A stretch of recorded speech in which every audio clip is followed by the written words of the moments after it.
usually start with Tehillim and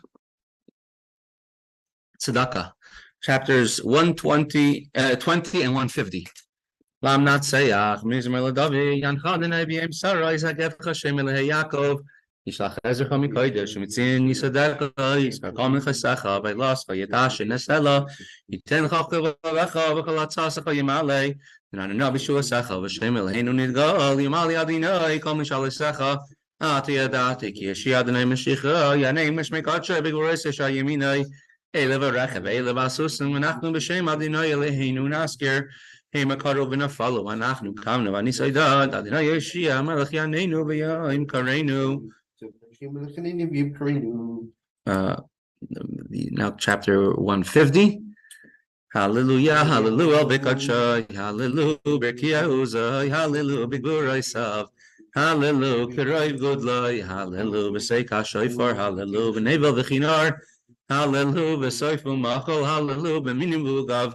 Hallelujah, B'tzilzalei Shama, hallelujah, B'tzilzalei Seruah, Kollel Shama, hallelujah, hallelujah. And if you have a pushka, hallelujah. Some money in the pushka, please.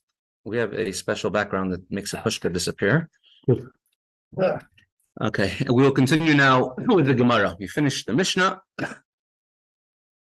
on Shalom Aleichem Reb Label. The Mishnah we finished on Daf Chaf Amud Beis 20b. The Mishnah listed off a whole slew of mitzvahs that can only be done by day.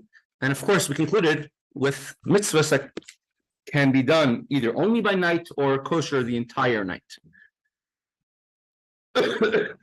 Now the Gemara is going to go through all the mitzvahs one by one, finding the source for every single one of these mitzvahs. How do we know this mitzvah can only be done at night? If you have a Art Scroll Gemara, we are on 20b2. We're almost done this parak, almost done this chapter. Mitzvah at the end of this week, I think we should be done this parak. Maybe before, maybe tomorrow. Says the Gemara, having listed many mitzvahs that can only be done during the day, but they can be done anytime during the day unless specifically limited by the Torah. For example, davening mincha or Tiferes or something like that, which can only be done at a certain time during the day. Minolan asks the Gemara, what is the source for Megillah that we must read the Megillah during the daytime hours, but it can be done anytime during the daytime hours? You don't say you have to do Megillah only in the morning. For example, after Shacharis. How do we know Megillah can be done any time of the day? Just give Rabbi Park Gemara. If you want to follow along the time. Sorry. So says the Gemara, how do you know that? The Amar Kra, because we have a verse in the Megillah which says, V'hayamim ha'ele niskarim v'nasim. And these days of Purim have been remembered. And from the fact that it says V'hayamim, and these days of Purim will be remembered, we know that Megillah must be read during the daytime. And as we had before in Daf Daled from Rabbi Shiur ben Levi, we repeat the Megillah also by night. Next, Hallel. Lekriyas Hallel. What is the source? That Hallel must be read, at least as part of Shacharis, specifically during the day. So we bring a pasuk, a verse from Hallel. We say, Mizrach shemesh ad mevoyai mehulul shem Hashem. From the sun rising in the Mizrach, in the east, ad mevoyai, until the sun sets, mehulul shem Hashem. Mehulul means you can say Hallel. You can praise the name of Hashem, the name of God.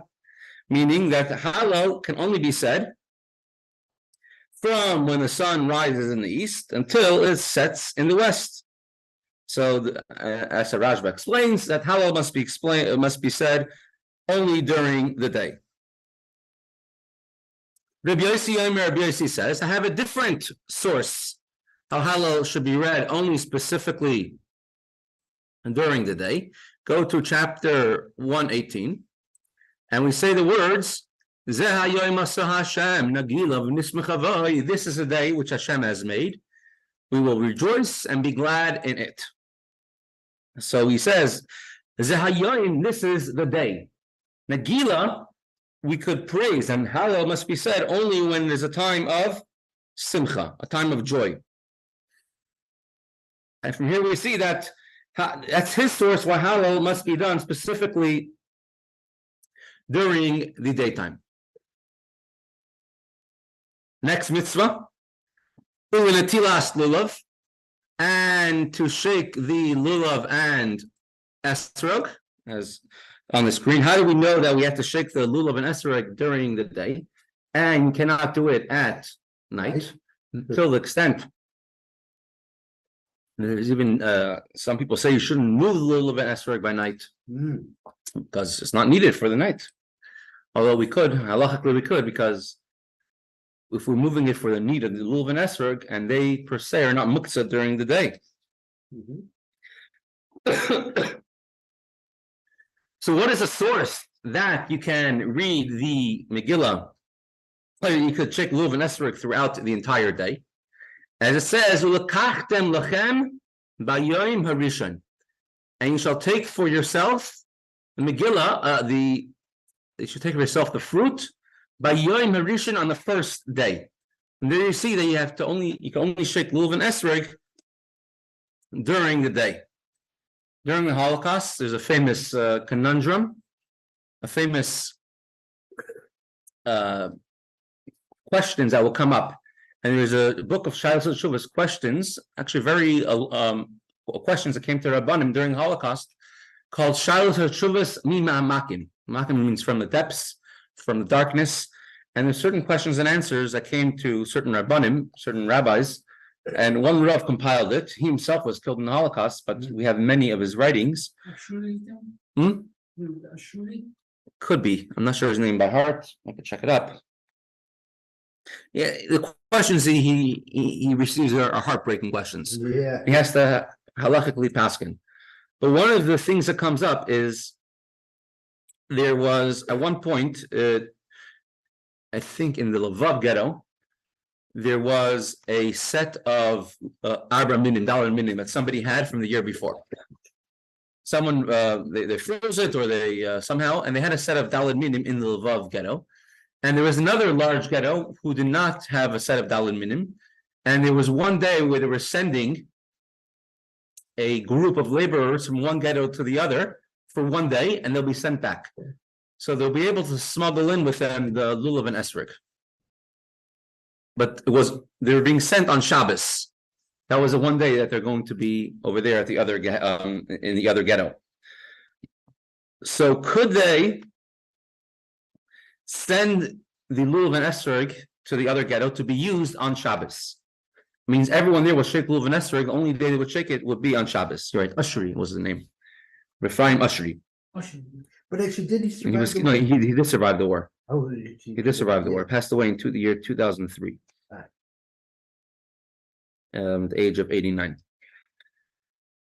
So Rabbi Ushri. And I was very annoyed with him. You're what? I was very annoyed with him. Why? Because his son worked in the office in the camp, and his son realized that his name was on a list for the next selection. Who, the son? Yeah. And he asked him, "Can I take my name off and put somebody else's name on there?" Right. And he told him, "I can't answer you. I don't have any swear in there." And he let his son stay on the list. So, listen, it's nothing from that time is something that we could explain. However, what's that actually? I mean, maybe I'm just not a primitive person on my mind. Of course, you take your son's name off. What kind of child is that? No, at the expense of someone else, right? Yeah. Okay. However, he was being asked as a Rav. He wasn't being asked as a father. He was being asked as a Rav. Exactly. Please. Well, he didn't know what to say. Get me started on this. This one really bothers me. However, actually, what it was that he wasn't paskening actually yes or no. Actually, what it was that he said actually he doesn't have this form, or he's not able to actually pasken. So now it's left to the person to decide. I actually either way because another. We don't know. Yeah, my violin. Yeah. Anyway, so but the end of the story right now in Pittsburgh, it's I think it's till this week. There's a exhibit you could see. It's called Violins of Hope. It's all violins which were from the Holocaust. Each one has their own story. One of them was in Auschwitz in the orchestra. One of them was a lot of heartbreaking stories. One of them was sent out of squeezed out of the window of a cattle car. There's unfortunately the topic is a long topic, but at the end of the day, they brought the lulav and esrog on Shabbos, and there was a line of thousands of Jews who on Shabbos went and shook a lulav and esrog. That was the only day that they did it, and they made the bracha shechiyanu and shook a lulav and esrog on Shabbos. And that ended up being the halach. Yeah. I mean, that's what Rabbi Ashby's son you're saying? Yeah, I mean he got remarried after the war. He had many more children. Yeah. I mean, he wasn't paskening actually what it said should do what we did. He didn't paskin. I don't know. Again, there's nothing to say one way or the other. Yeah. We simply didn't know what to say, so actually his son actually decided not to do. You can find this in the renunciation. I cannot. I mean, my son. It's true. The only thing, I mean, we may have actually done differently. Like in Eretz, you're willing to send your son to the front line, go into the tunnels? But I'm trying to say is that it's like somebody's got to do it. Not my son. That's true, but at the same time, though, it's like First of all, he's too old. He's 55. Okay, let's continue the Gemara. So from there is a source they can only shake lulav and esrog during the daytime, not by nighttime. Shofar. What's a source you can only blow the shofar during the day? Dichsiv, as it says, Yom Teruah Yilechem. It should be a day of Teruah, of blowing of the shofar, as it says in the Torah. That means the entire day is a day of blowing of the shofar. Even when you're not blowing the shofar, that's how the day is defined. Continues in Musafin. How do you know the carbon musaf has to be specifically brought during the day? Tichsiv, as it says, Dvar Yom B'Yoimai. You should bring the carbon every single Dvar Yom B'Yoimai. This is in Parshas Emor. All right, every single specific day has its special carbon, so the carbon can only be brought during the day. And Viltfilas on Musafin, how do you know you could only daven Musaf during the day?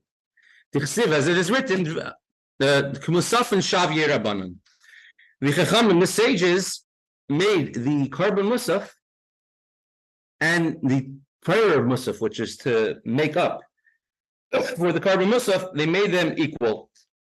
And therefore, just like you could bring the carbon Musaf the entire day, it doesn't have to be. You don't say Zrizim Akdim the Mitzvos. It should be done at the first possible moment. So too, the tefillah, the prayer of Musaf, can be done throughout the entire day. And like Rabbi Carr brought yesterday, if one is davening Musaf late in the afternoon, then according to halacha, they should first daven mincha and then daven Musaf.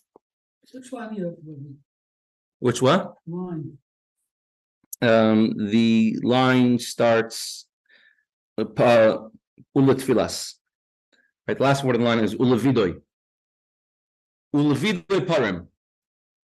For the confession of the bulls.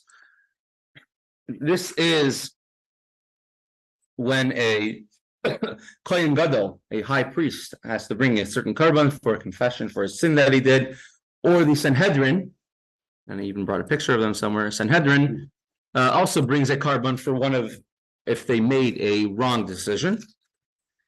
It has to be done during the day. The confession, the carbon has to be done for sure during the day. Could they do the confession by night? Let's say if somebody has to travel, could they do the vidu the night before? They have to do it by day. How do you know? Yalif kapara miyoim hakipurim. For we learn from Yom Kippur we learned that one must do anything which atones only during the day. And we have what's called Gzeir Shava, when two similar words are in a pasuk. On the one hand, it says, by Yom Kippur, Aaron, the high priest, should bring the bull, and he should atone for himself and for his family. So on Yom Kippur, we have the word atone, which must be done specifically during the day.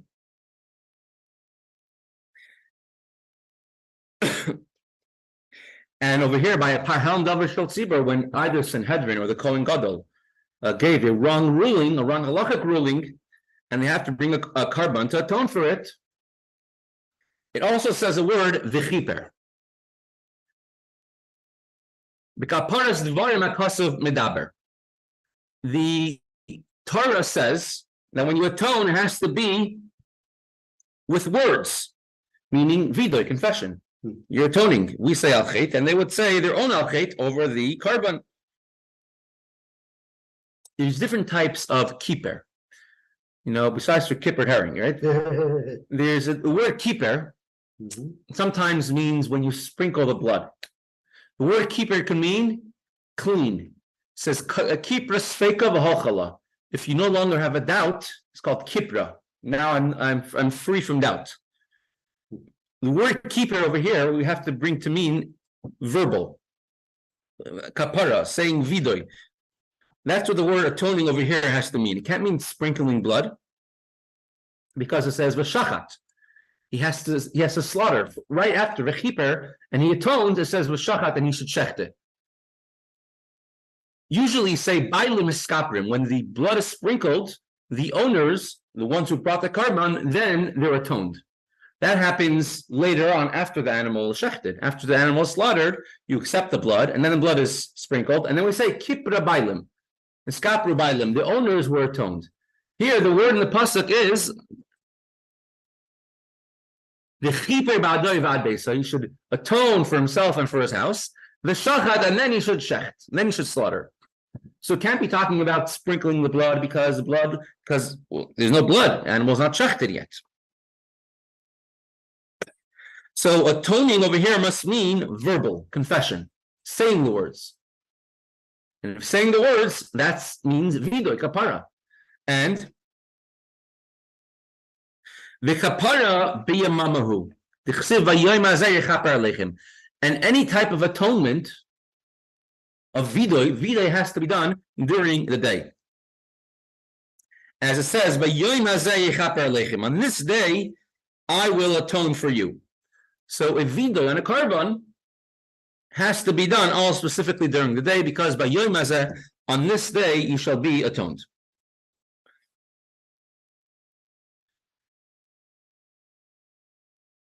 Similarly, vidoy meiser, when somebody would bring a tenth of their crops to the Beis Hamikdash, you have to do a special kapara, vidoy. One of them is to say, I didn't steal anything from the Kohen, I didn't steal anything from the Levi or from the Beis Hamikdash, and I didn't use it before I separated Trumas and Meisers. It's called Vidoy Meisers. It also has to be done during the day. We'll do a few more cases. Levidoy Meiser, the 10th, the declaration that I have given Meiser, given a 10th.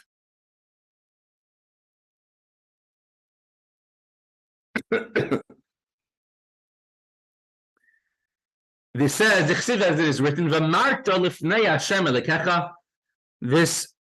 is in Parshas Kisava. You said it, you should say in front of Hashem, I have removed anything sacred, mean Trumas and Meisers have been removed from my house. This is in Parshas Kisava. On this day, Hashem has commanded you you should say in front of Hashem, I removed any holy things from my house. I have no more Trumas and Meisers. Now I can enjoy all my leftover grain and produce, because Truma and Meiser was already separated. Several psukim later, right after the vida is over, we say, Pasuk Kazayin, Hayoim Hazeh, this day Hashem commands you to do all the mitzvahs and serve Him with your heart and your soul. It's a famous parsha of Eidos where Hashem makes us, warns us to fulfill the Torah mitzvahs. Soon afterwards comes blessings, and then opposite of blessings, Teichacha, at the end of Parshas Kisavai. The curse is if we don't listen to the Torah. Can I actually ask you something from yesterday? Yeah. So if somebody really fixed their nails and it was totally smooth, why can't you shecht with it? Why can't you do the malika with it? But how long is it? Has to be long enough to do malika. Otherwise, he's not going to shecht with his nail, right? He's going to be shechting it with his thumb, with his finger. Nice. Yeah, so that's fine. So then it's kosher, yeah. No, because malika is done from the back of the neck. Oh, the back of it. Correct. Yeah, so it's not a regular shechita. But if it was done from the front, then it would be good. Probably. If you made it, because it says you can shecht with everything, even with a piece of grass. Correct. Question is it even, how is it like physically possible to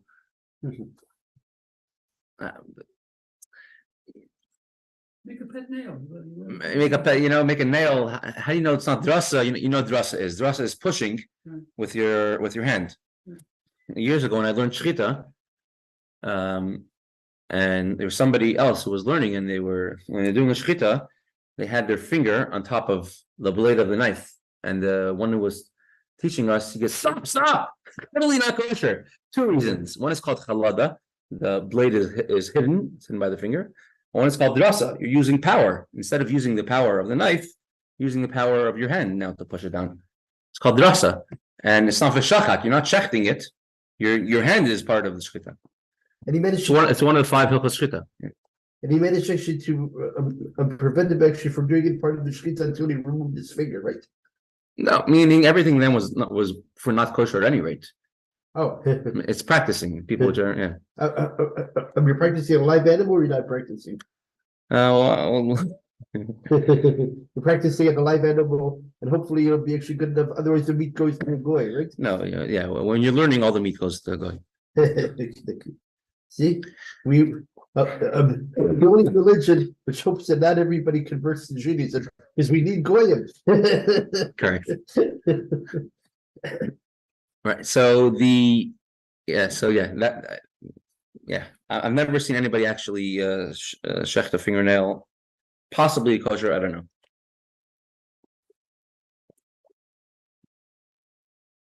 And another thing is the Malika has many different. The halachas of Malika are a lot different than shechita. So shechita has how far they have to shecht, etc. Many things are different. The smicha v'leshchita. When you bring a carbon, you have to lean your hands on the animal, and usually the vidoy, right? Al-chet. That is usually done during the smicha. When one is leaning on the animal, they say al-chet. Now, although we already learned before in the Mishnah, and the Gemara explained how vidoy has to be done during the day. So you might say to yourself, okay, if the confession when you bring the carbon has to be done during the day, and the confession is always done during the smicha while one is leaning on the animal with all their strength, so it follows that smicha, leaning on the animal, also has to be done during the day. So why do we have to say both of them? Just say one of them, and the other one should go along with it. It's like saying, I parked my car over there, and the right wheels were parked. I mean, assumingly, if you park the right wheels, left wheels were also parked. So why do you have to say both cases in the Mishnah that it must be done during the day? That vidoy over a carbon has to be done during the day, and smicha, leaning on the carbon, also has to be done during the day. Smicha is what you're doing is smicha is when you're giving over power to somebody else. Moshe gave power to Yeshua. A rabbi gives a power for another rabbi to paskin by smicha. So here you're giving over your power, meaning you're either your oily one get closer to Hashem, or your atonement, your sin, and your punishment, you're giving it over to this animal and putting all your strength in it and giving over that to the animal, and that is brought on the Mizbeach. So why does it have to separate into two different parts, two different clauses? And so the answer is that there's one type of vidoy which is not connected necessarily to smicha, to leaning. You could do a vidoy even if you're not leaning on a carbon at that point. That's a vidoy of Yom Kippur. It could be a separate vidoy which not necessarily has to be with a carbon, because a kohen gadol is allowed to send a carbon to somewhere else. So therefore we have to say both of them, smicha and vidoy. The chsiv, how do we know that leaning on the carbon has to be done during the day? It says v'samach v'shachat. It says one, it should be right over here. 6 out of this. V'samach yadai al reish karbanai. We'll open it again. It says, and he should lean his hands on the head of his carbon. And then he shall he should slaughter it in front of the tent of meeting. This is a shlam carbon. So both of them have to be done at the same time. Smicha and shchita.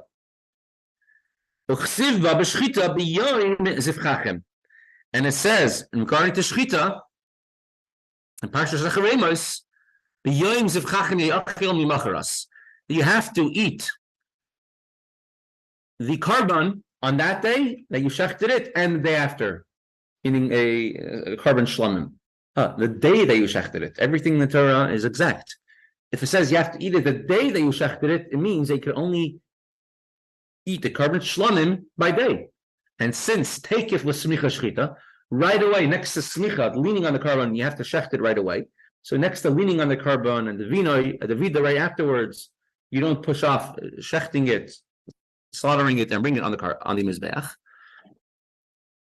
So from there we see that one must right away, that smicha and shchita can only be done right away. And of course you have the famous line, take it for smicha shchita right after somebody gets smicha, shchita.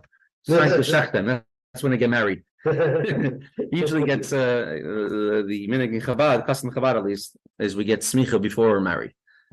Or we can also look at actually as far as the congregation. The moment he gets smicha, the congregation really wants to shecht them. You know, so they always go after the rabbi. Correct. Okay, we're going to continue now with Kutres Umaayon. We're talking about the idea of shtus of kedusha, foolishness of holiness. The Yetzer Hara is very good at convincing us to do many foolish things. But I don't think Yetzer Hara is so smart. Shrew is very sly and wise. He manages to trap even the best of the best, and everyone has to constantly be on guard. On the other hand, the Yetzer Hara will follow you to the ends of the earth, right? As a chassid said, I went to Siberia, I had the greatest sufferings, but the Yetzer Hara followed me, and everything I suffered, and every time I was tortured, the Yetzer Hara was there with me. He didn't leave. He didn't have to go through that. It was his choice. This is a shtus, the foolishness that comes to a person from Yetzer Hara. I think we did this paragraph yesterday, right? That a person doesn't think ahead, doesn't use the seichel. He's so overwhelmed by his physical awareness that he loses the spiritual sensitivity. And the foolishness of holiness, he says in a similar sense, that he goes beyond the letter of the law, much, much beyond the letter of the law. Even when halacha says you're not obligated to do something, he will go and do that. And we brought the example yesterday of Esther and Malka. Esther, she risked her life to go to the king right away, although halachically she didn't have to, and she did it anyways. idea of Mesiras Nefesh. That Mesiras Nefesh is actually what caused the miracle to happen, able to bring down such a strong godly revelation. You see this person on the screen, the picture of this person. Yeah.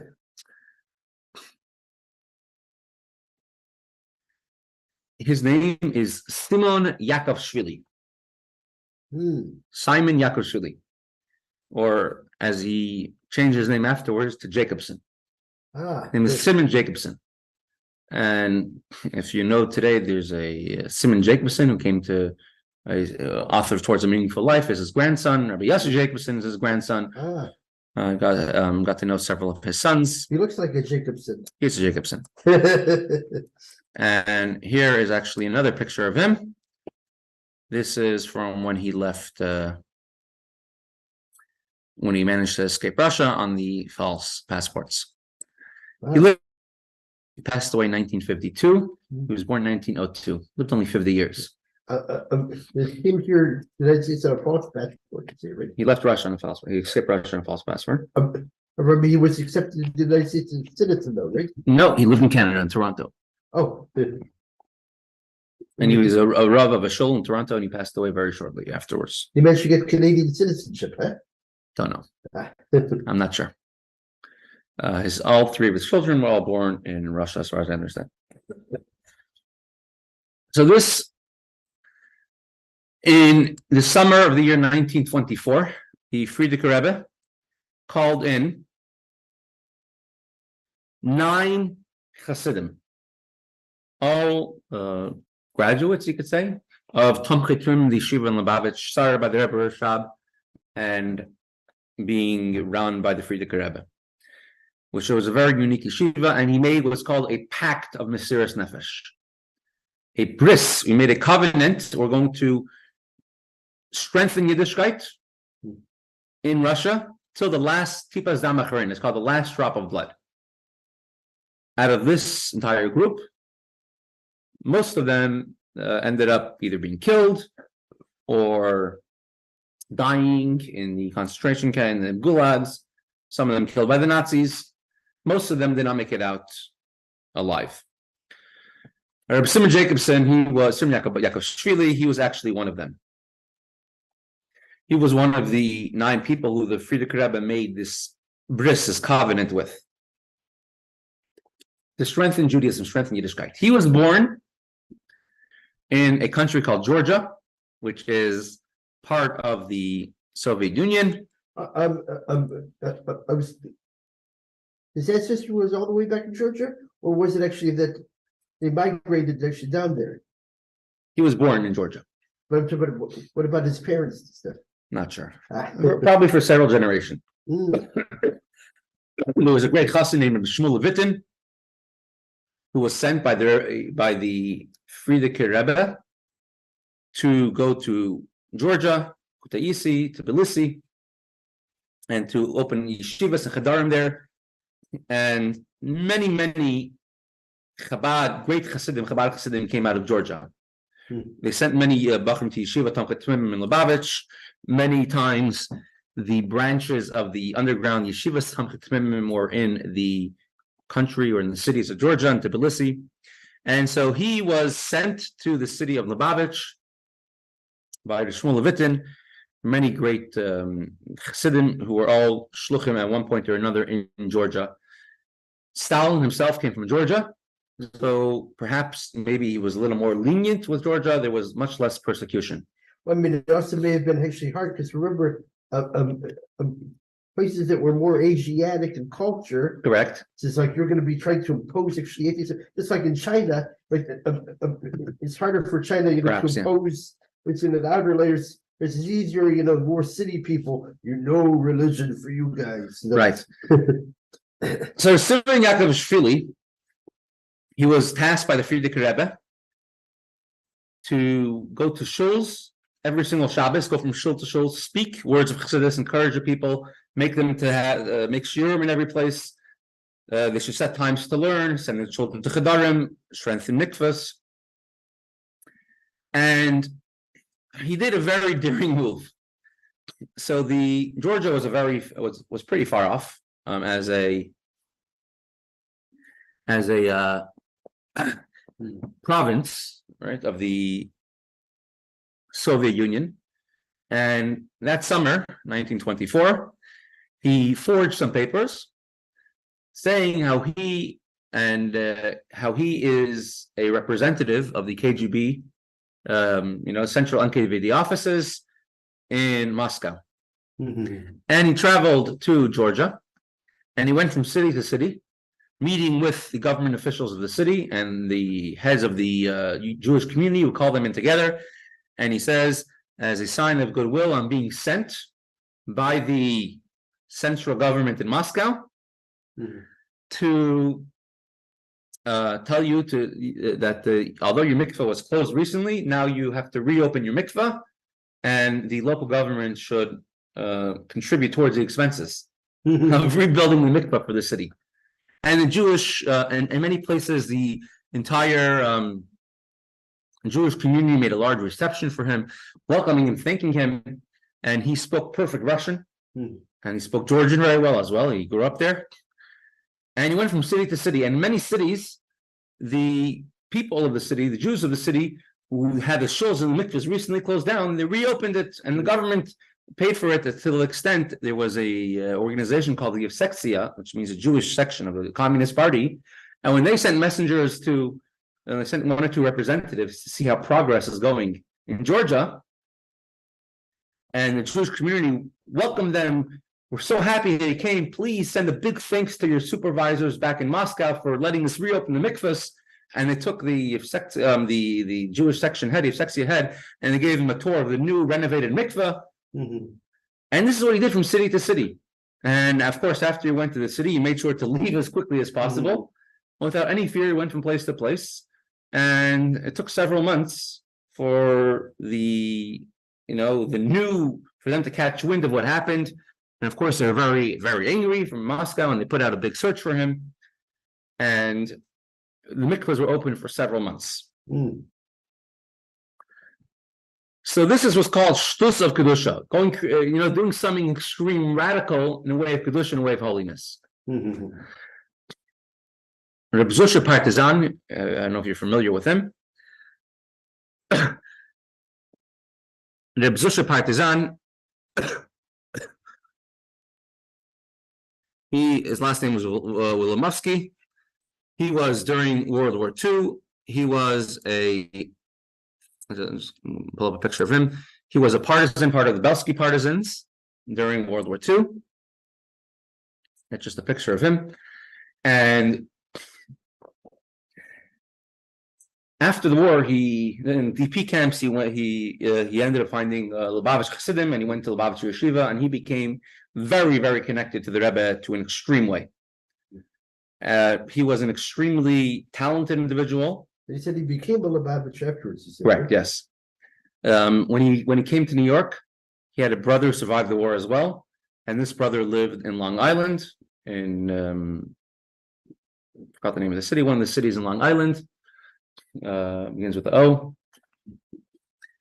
And when he came to New York, he wouldn't visit his brother because he says, "I came to New York to the Rebbe, I'm not coming to visit family."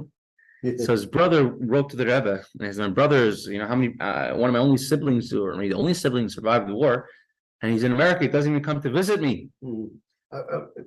But he said that he actually wouldn't visit his brother. I see. And the Rebbe told him, just make sure to visit your brother. In Oceanside he lived, and so from then on he made sure to visit his brother every single time. So in Eretz Yisrael, he started what's called a reshet. Reshet means a net, but it means a network of Chabad schools in Eretz Yisrael. And when he started it off in the 50s and 60s and the 70s as well, it was very large, very successful, with thousands, tens of thousands of students. And now it's still around, but it's a different type of different form today for many varied reasons. So when he started off the very first school of the Reshet, called Reshet Allah Yosef Yitzchok, the networks of Allah Yosef Yitzchok schools in Israel, he went to the Ministry of Education, and he asked for a permit for a school. First, he went to a city where he wanted to open a school, and he looked around, and he saw an empty building. He said, what is this building? He said, oh, this building was an original school building, and they moved to a larger building because this building was broken, and they moved to a larger building. He said, great, starting to use this building. And they had no chairs and tables, so he built a few benches, and he pulled benches from the yeshiva in Lud, and they started the first school in that city. And now, after he has a school already with students and everything, he wants to get it officially recognized. And every day we're coming from the education department, from the police department to close down the school. So he tried getting it officially recognized as school, and there was nothing doing. So he went to the education ministry in Israel, and he managed to get a meeting with the education minister. I think his name was Benzion Dinor, I'm not sure. And he got a meeting with him, and this meeting did not go well at all. And he basically says, this school that you opened is completely illegal, and there's absolutely no chance. And if you want to open a new school, go the legal route. But even if you do, you have a very low chance because you're already in bad graces. You already started off on the wrong foot. And that was that. And the meeting was over. He leaves the meeting. He goes over to the secretary. This is Rabbi Susha, right? This is Rabbi Susha. He goes over to the secretary outside, and he says, yes, the minister told me that you should type out a letter how we're approved, we're legal, and everything is over the board, and everything is fine. She listened. She didn't know any better, and she typed out the letter. And from then on, he had any problems, he showed the letter. Everything was legal. Everything was overboard. And it took another 3-4 years till eventually they became legal, and then they of course expanded the network from city to city. But he already had the good reputation, the influence. Correct. No, it didn't take too long. It took maybe just a month for them to realize the letter's not there, but he kept on playing the system till he kept it open. This is all the idea of what's called shtuf de kedusha. To do something radical in a way of holiness. But did they find out actually that the letter issue wasn't good? Yeah, they found out. Oh wow, and he wasn't sent to Siberia or something, huh? So let's continue the inside. Ichidu, as it's known. Shebeneshamas yesh beis madregas. There's 2 levels of a person's neshama. Ha'alef koches hagiluyim shel neshama. You have the regular day-to-day, you could say, revealed powers of the neshama. Shemechinas moichin umidas. These are the logical parts, the emotional parts. That's a regular day-to-day, you could say, neshama. There's a much more powerful, and that's when you transcend reason and intellect, and that's when you reveal the etzem and neshama, the essence of the neshama.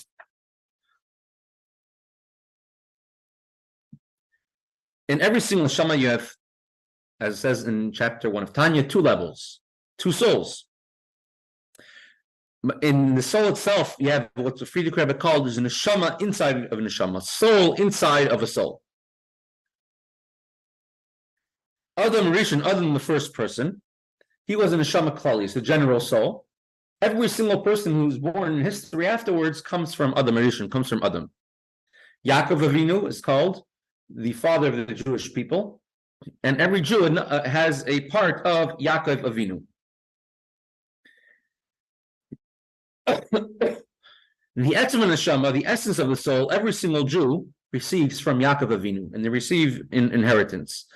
And as it says in Tanya, to tap into the chachma, in Tanya it's called, but to tap into the essence of the soul will give you power to overpower the Yetzer Hara.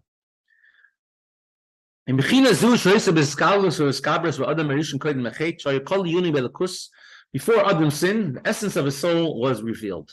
The etzem neshama was open, was revealed. What's revealed by a Jew when he has to give up his life for Hashem, when he has to reveal his deepest powers on Yom Kippur, during Ne'ilah, that was revealed by Adam constantly before the sin. The godly soul was revealed openly.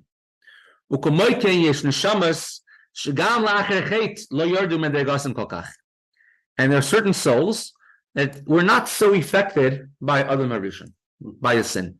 And the good and the evil were not so mixed up. Umeir behem ar nashim elekis, and the godly soul is shining in a very powerful way. Yesh lemadas v'asagav elikus, and these neshamas have knowledge and comprehension of Hashem, of godliness. Uvazeh kol iskam tamid, and this is what occupies them constantly. The einam shayachim,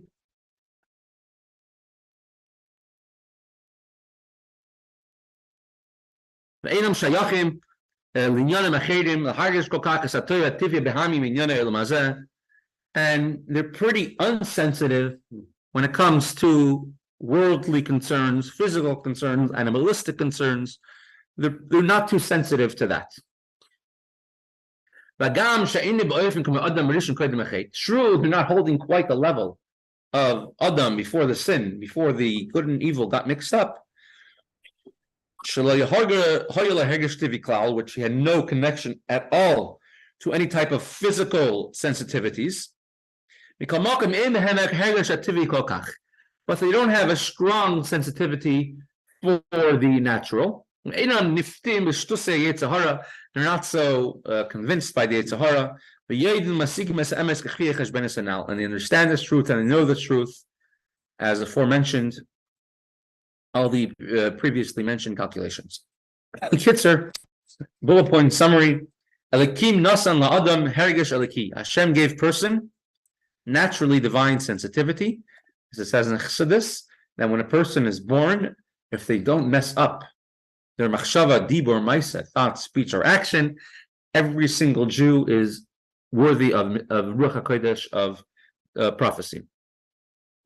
Hashem says that tzarich leidach, and being that Hashem gave us a divine sensitivity, we should know that your legacy and the true good and true welfare is in Torah and in Mitzvos. And being persuaded by the Yetzer Hara is false and evil. However, the fact that a person becomes sensitive to natural things is as a result of the sin of the tree of knowledge,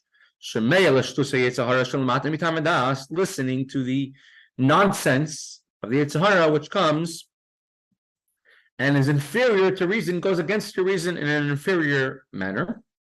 And we brought several examples of the nonsense or the foolishness of Kedusha. In a super rational way. And there are certain people which, although they are affected by the sin of Adam Rishon, the sensitivity to holiness is still overpowering, much stronger than sensitivity to non-holiness.